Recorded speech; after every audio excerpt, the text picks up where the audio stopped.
There's a silent phenomenon happening before our eyes. The most lucid, the most attentive, those who delved deep into the unconscious and returned transformed, are simply disappearing.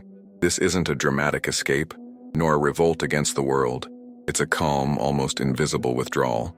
Conscious people abandon social networks, brilliant careers, and social circles that once seemed indispensable. Society calls them strange, cold, or antisocial, but Carl Jung saw in this an archetypal need: withdrawal as protection of the self against a sea of collective unconsciousness. It's not hatred, it's psychic survival.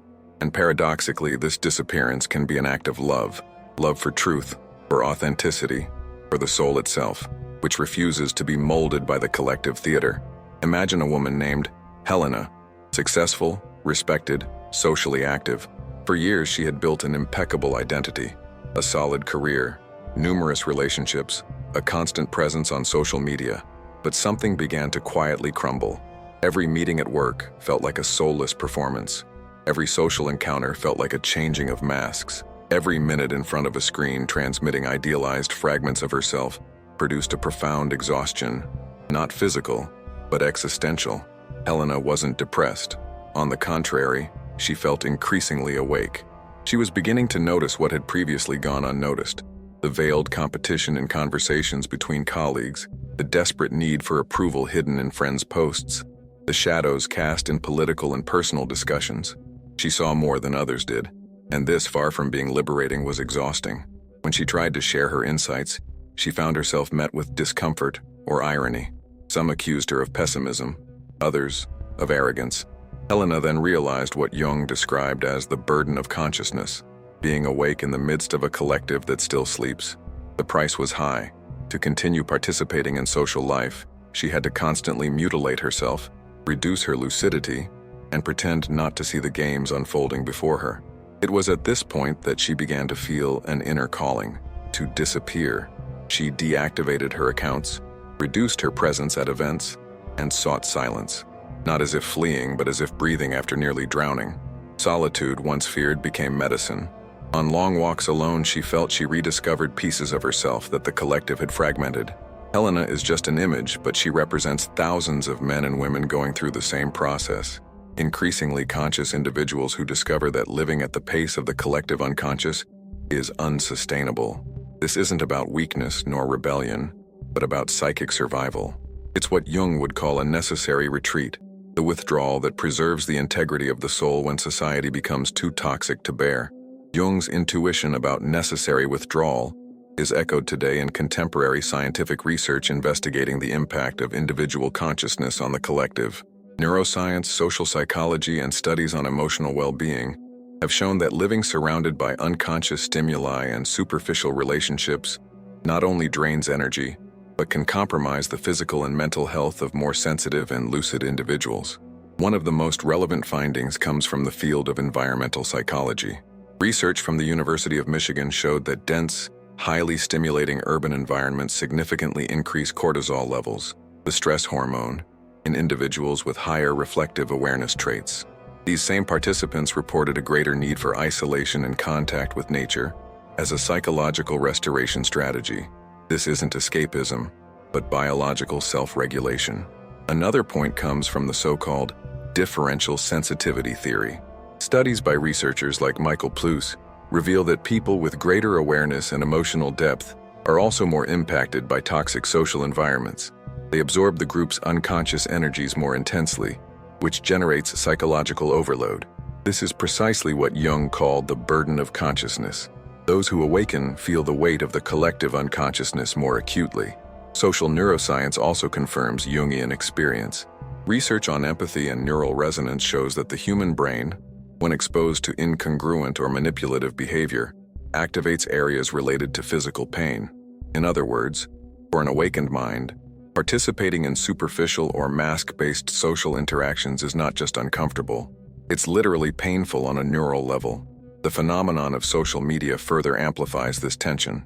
A study published in the Journal of Social and Clinical Psychology revealed that intensive use of digital platforms increases symptoms of anxiety and depression, particularly in more reflective individuals. For them, the excessive comparison, performance, and projection on social media represents an environment of daily psychological violence. It's as Jung described it, a theater of collective shadows that becomes unbearable for those who have confronted their own shadow. Research on burnout also offers clues. The World Health Organization recognizes burnout not only as a workplace problem, but as an existential collapse generated by dehumanizing environments. The pattern is clear. Conscious, creative, and profound individuals become ill more quickly in contexts that demand constant performance, as they can no longer sustain the falseness of their persona. This is what Jung experienced when he abandoned his image as a proper Swiss psychiatrist to retire to Bollingen. The persona dies when the self awakens. Even psychosomatic medicine confirms the necessary withdrawal theory. Studies show that chronic exposure to toxic environments can lead to autoimmune diseases and persistent fatigue with no clear organic cause. It's no coincidence that patients report significant improvement when they remove themselves from abusive relationships or manipulative work environments. The body, as an extension of the psyche, signals the need for isolation and reconstruction. Therefore, what Jung intuited in his symbolic language, the impossibility of remaining awake amidst collective sleep, is now validated by science. Heightened consciousness demands new environments, new relationships, and new rhythms. Withdrawal is not weakness. It is homeostasis, self-healing, and a profound adjustment between psyche and world. Modernity proves what Jung sensed. Society can make those who awaken sick, and solitude becomes a necessary medicine to maintain the integrity of the soul. To understand the phenomenon of the disappearance of the awakened, it is necessary to distinguish some central concepts of Jungian psychology. Jung described the journey of individuation as the process by which the individual ceases to live, imprisoned in the persona, the social mask, and begins to live from the self, the authentic core of the psyche. This transition, while liberating, brings with it inevitable consequences: incompatibility with environments that demand performance and superficiality. We can classify this movement into 3 levels. 1. The saturation of the persona. It's the moment when the social mask loses its protective function and becomes suffocating. The executive who can no longer stand meetings that revolve around vanity. The mother who can no longer bear the image of the perfect family on Instagram. The young person who can't stand the falseness of virtual interactions. The persona, once necessary for survival, becomes a prison. 2. Confrontation with the shadow. Upon awakening, the individual faces repressed aspects of themselves. This confrontation, though painful, strengthens awareness, but at the same time it renders them incapable of tolerating the shadow projections that dominate collective life. What once went unnoticed now reveals itself as a theater of denial. Politics, social discussions, even casual conversations reveal themselves as incessant projections. 3. The call of the self. At this stage, withdrawal becomes inevitable. The self demands space, silence, solitude. This is what Jung called the hermit phase. It is not a rejection of the world, but a preparation for a more wholesome life. It is when the individual abandons the need to please, approve, and belong, to finally live according to their inner truth. This classification shows that disappearance is neither uniform nor permanent. Some enter temporary phases of silence, others undergo radical life changes. But in all cases, there is a common denominator. The conscious psyche can no longer sustain itself in environments dominated by collective unconsciousness. Jung saw this not as a disease, but as a sign of psychological maturity. Isolation, far from being an escape, is the incubator of authenticity. The disappearance of the awakened, though necessary, carries profound dangers. Jung warned that every archetypal movement of withdrawal can become distorted if not experienced consciously. The first risk is pathological loneliness, confusing necessary withdrawal with permanent isolation.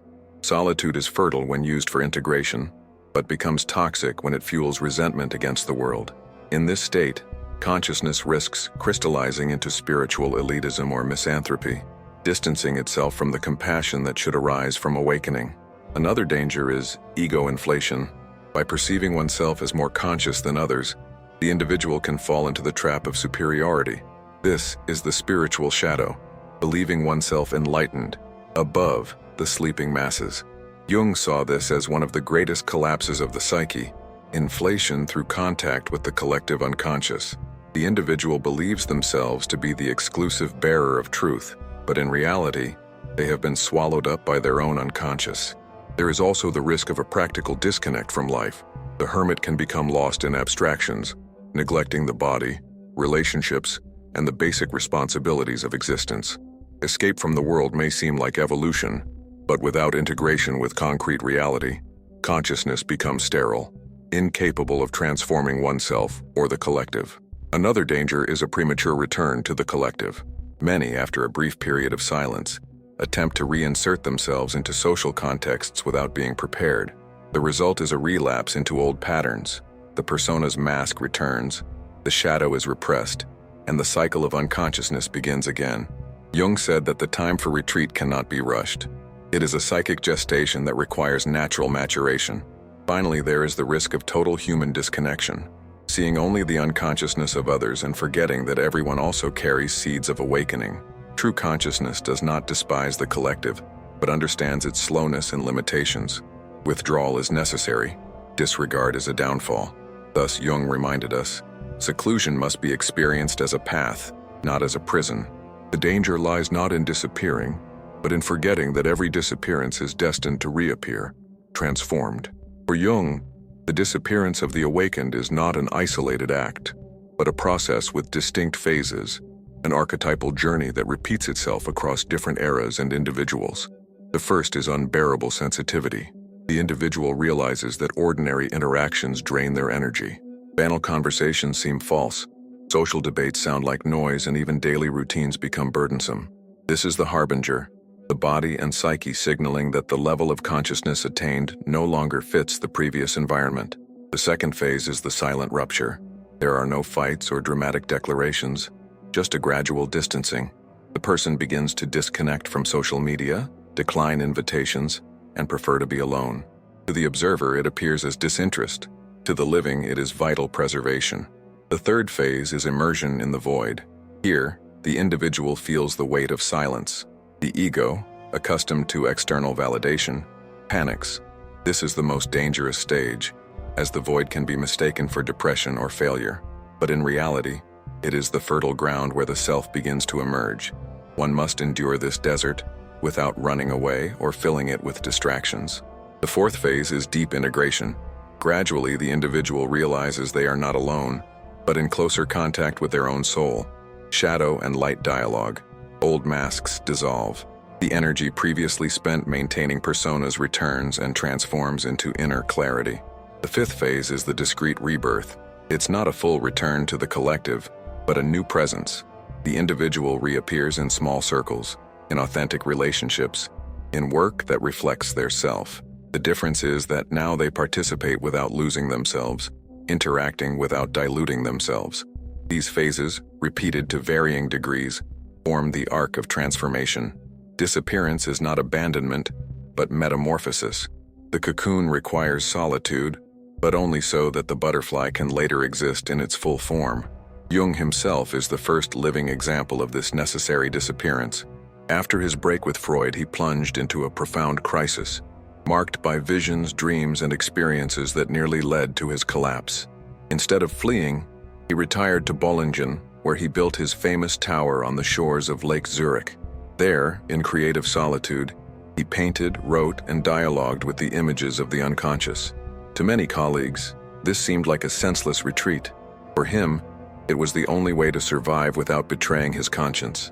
This retreat gave rise to some of the most original works of his life, the fruit of a fertile silence that transformed pain into wisdom. Jung proved that absence is not emptiness. It is the space where the psyche flourishes, free from collective pressures.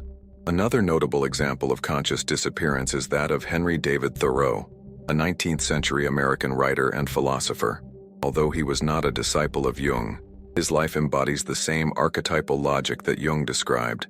Thoreau decided to retreat to the cabin at Walden Pond, where he lived for over 2 years in intimate contact with nature. What seemed, in the eyes of society, an act of escape or eccentricity was, in fact, a search for authenticity and the preservation of consciousness. In Walden, Thoreau experienced life reduced to its essentials, growing his own food, building with his own hands, observing the rhythm of the seasons. In his work, Walden, he described the clarity that arises when the noise of society falls silent. There, without distractions, He was able to clearly see the workings of collective life, the consumerism, the haste, the superficiality that drained the souls of the people of his time. What he anticipated in his literary language, Jung later translated into psychological terms.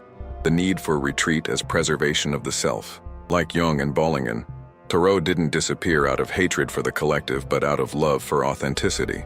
His retreat was fertile. It gave rise to reflections that to this day inspire movements of voluntary simplicity, minimalism, and resistance to the illusions of modernity.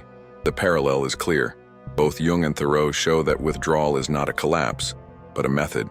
Both experienced the paradox that to offer something true to the world, it was first necessary to withdraw from it.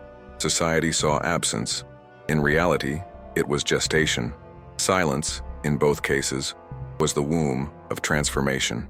These historical examples demonstrate that the disappearance of the awakened is not a contemporary novelty. It is an archetypal pattern that spans centuries. The psyche that refuses to be crushed by unconsciousness seeks refuge in solitude and then returns to the collective something that only silence could give birth to. The disappearance of the awakened has direct and profound effects on human relationships. Those who go through individuation discover that bonds based on masks and social roles become unsustainable. The friend who only seeks out someone to repeat patterns of distraction, the partner who demands the maintenance of a pre-established role, the work environment that rewards performance over authenticity, all of these become infertile ground for those seeking to live from the self. In intimate relationships, the implication is clear. Superficial bonds dissolve.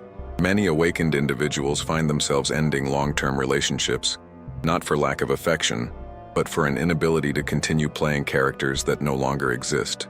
The risk here is painful. Awakening can bring temporary emotional loneliness, but Jung reminded us that only in the absence of masks is it possible to build true bonds. Retreat, therefore, does not destroy the possibility of love. It purifies it. In the social realm, the impact is equally transformative.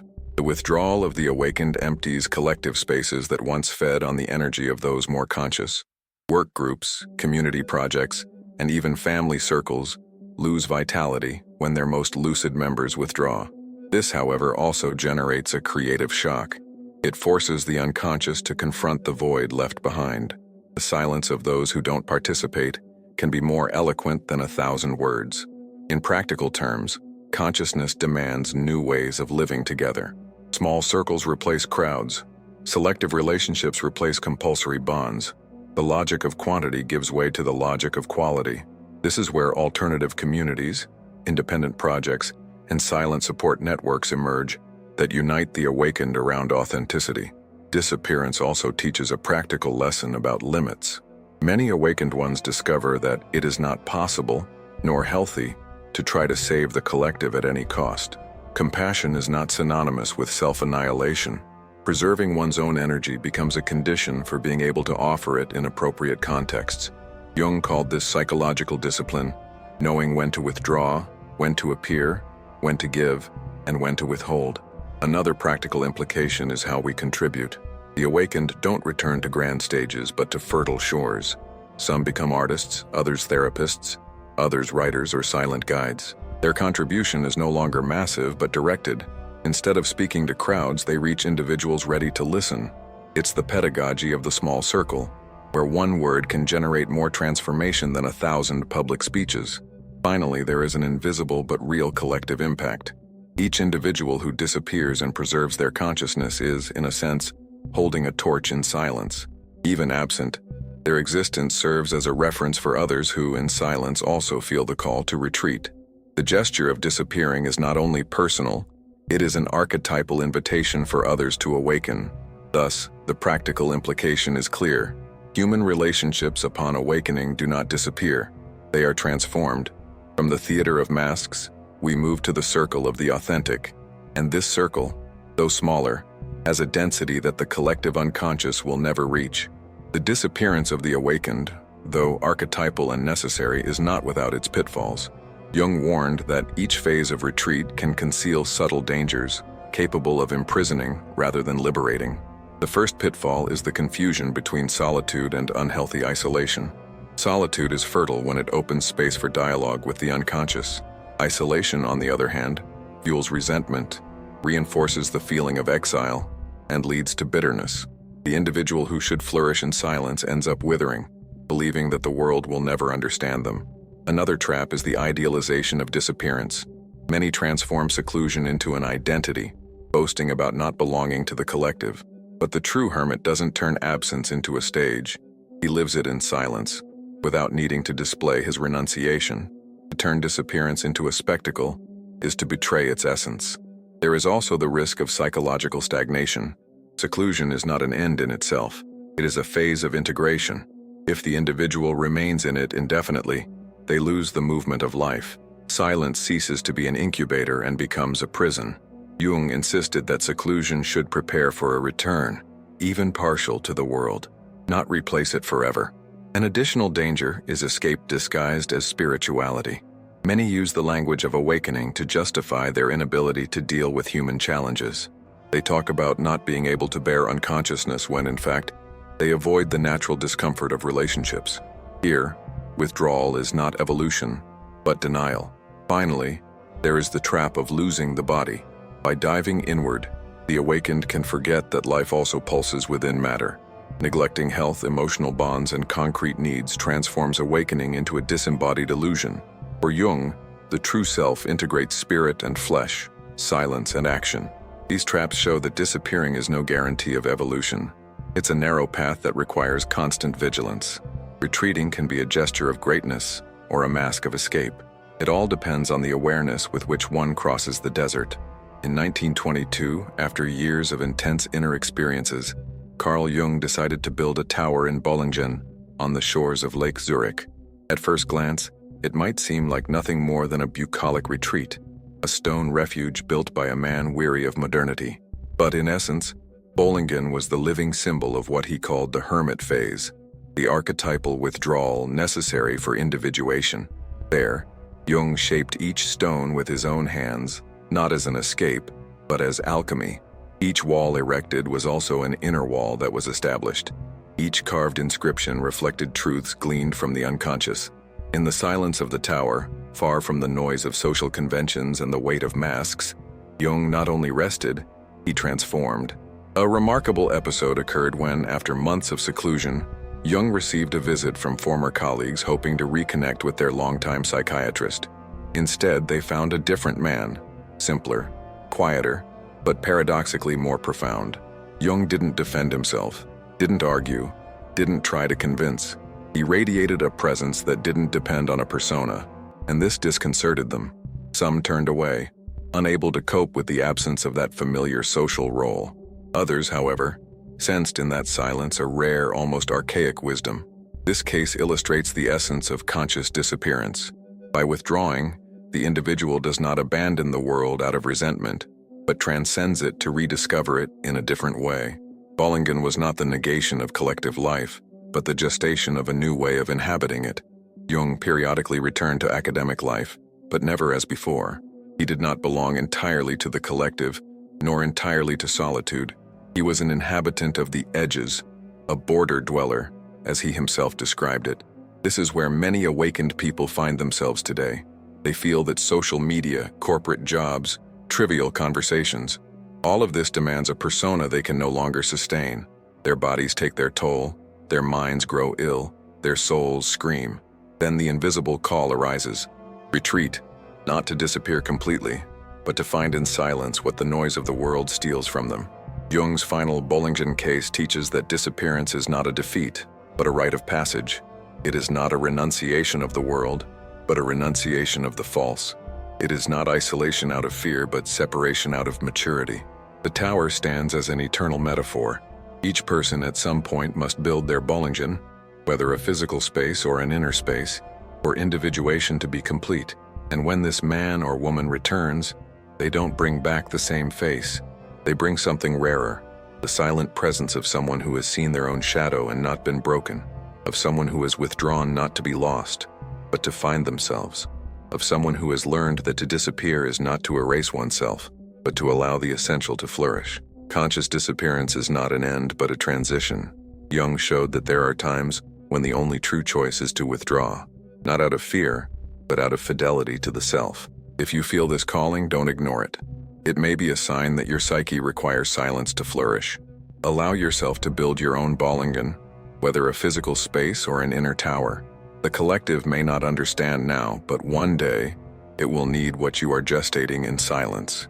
If this theme resonated with you, subscribe to the channel and delve deeper into the journey of individuation. Watch the video below about the hermit archetype and discover how to transform solitude into strength.